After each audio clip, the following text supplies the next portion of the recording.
আসসালামু আলাইকুম এভরিওয়ান, কি অবস্থা সবার? আশা করছি সবাই অনেক ভালো আছো। দেখতে দেখতে 2টা রোজা চলে গেল, ভাবা যায়। এখন রাত 3টা বাজে and I am still working. তাই ভাবছিলাম যে বসে বসে একটু বড়ই খাই। আর এই ফার্মেন্টেড বড়ির রেসিপিটা কিন্তু অলরেডি আমার চ্যানেলে দেওয়া আছে, সো টু চেক আউট। তো একটু পরেই আওয়াজ পেলাম লোকজনেরা সেহরি খাওয়ার জন্য ডাকতে বের হয়ে গেছে।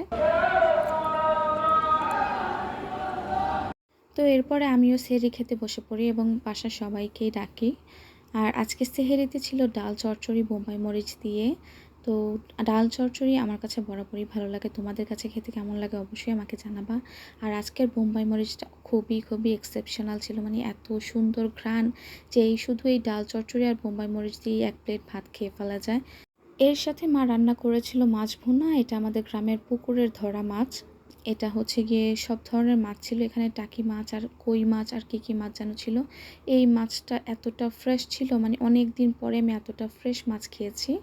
এটাও অনেক মজা লেগেছিল আমার কাছে। আর শেষে খেয়েছিলাম লাউ দিয়ে, টাকি মাছ দিয়ে রান্না করেছিল মা একটা, সেটা। তো যারা যারা আমাকে সাবস্ক্রাইব করো বা ফলো করো অবশ্যই আমাকে কমেন্ট করে জানাবা, আদারওয়াইজ আমি তো তোমাদেরকে ফলো বা সাবস্ক্রাইব করতে পারবো না, তাই না? সো দেখা হচ্ছে নেক্সট ব্লগে, বাই বাই।